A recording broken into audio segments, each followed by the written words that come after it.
안녕하세요. 오늘 여러분과 함께 이야기 나눌 책은 바로 한강 작가의 소년이 온다입니다. 이 소설 정말 강렬하죠.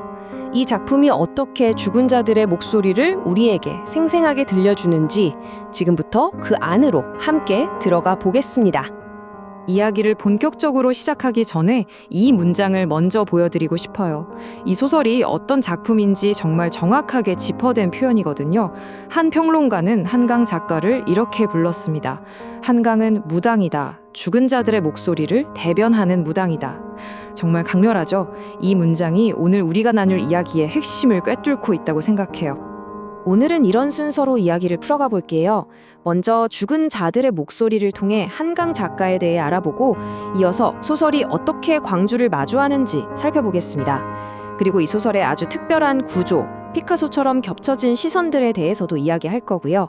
또 기억과 망각 사이에서 벌어지는 고뇌, 마지막으로 이 모든 이야기를 통해 우리가 짊어져야 할 책임은 무엇인지 생각해보는 시간을 갖겠습니다. 자, 그럼 첫 번째 이야기부터 시작해 볼까요? 죽은 저들의 목소리, 이 목소리를 우리에게 들려준 사람, 바로 한강 작가에 대한 이야기입니다.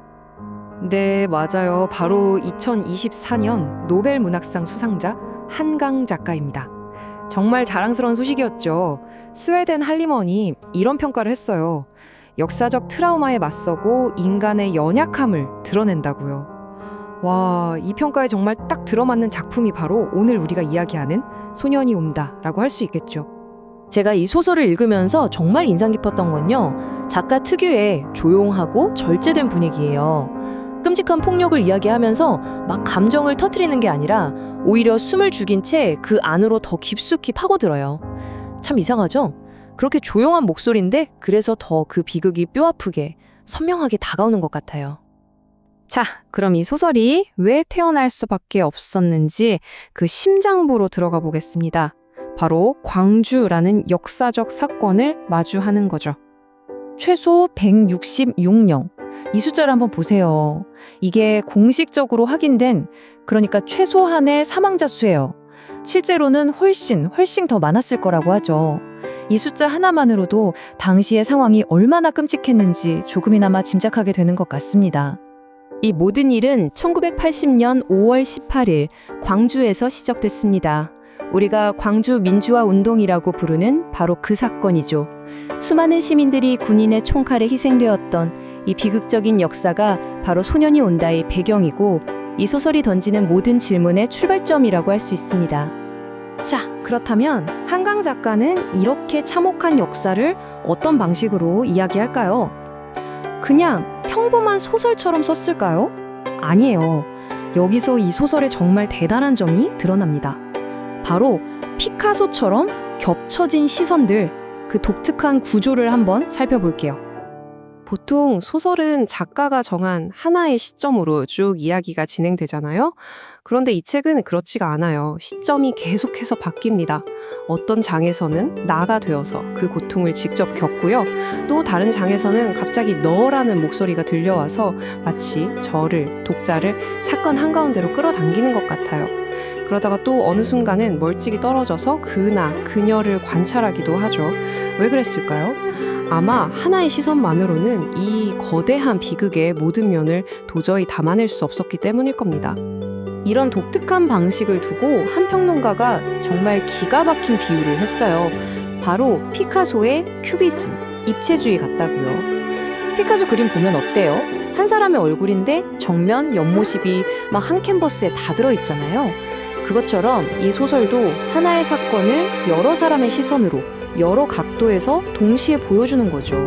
그러니까 우리가 그 사건을 훨씬 더 입체적으로, 온몸으로 느끼게 되는 거예요. 그래서 이 책을 읽다 보면요, 꼭 내가 하나의 영혼이 된 것 같은 기분이 들어요. 이 사람의 몸속으로 쑥 들어갔다가 그 고통을 함께 느끼고 그러다가 어느새 스르륵 빠져나와서 그 사람을 멀리서 지켜보게 되는 거죠. 이런 경험 정말 독특하지 않나요? 덕분에 우리는 이 트라우마를 그냥 머리로 이해하는 게 아니라 정말 온몸으로 겪게 되는 것 같아요. 자, 이렇게 트라우마를 온몸으로 겪고 나면 어떤 질문이 남을까요? 바로 이겁니다. 기억과 망각 사이에서 도저히 감당하기 힘든 기억을 안고 살아가는 사람들은 과연 어떻게 살아가야 하는가? 이 소설은 바로 그 고뇌를 깊숙이 파고듭니다. 여러분께 한번 여쭤볼게요.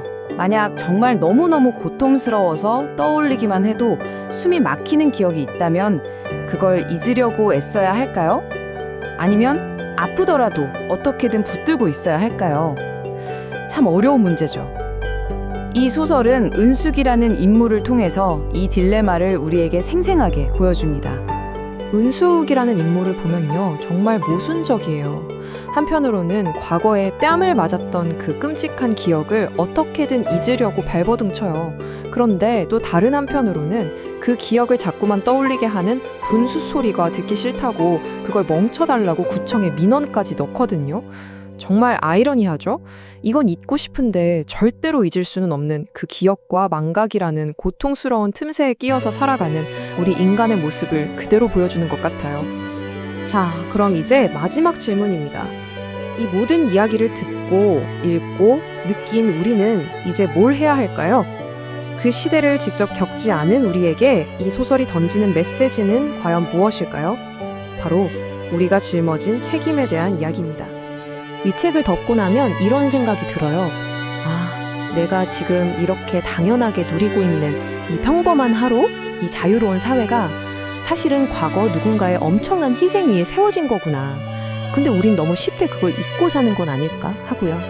그래서 이 책을 읽는 건 그냥 글자를 읽는 게 아니라 하나의 마음의 여정을 떠나는 것 같아요.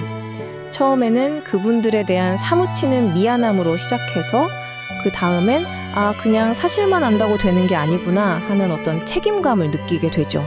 그리고 마지막에는 이 역사의 무게를 절대 외면해서는 안 되겠구나, 내 마음에 똑똑히 새겨야겠구나 하는 어떤 의무감 같은 걸 느끼게 됩니다. 이 모든 감정의 여정이 가능한 건 역시 한강 작가의 글 덕분이에요. 정말 시적이면서도 날카로운 그 문장이 과거의 사건을 그냥 교과서 속에 죽은 역사로 놔두질 않아요.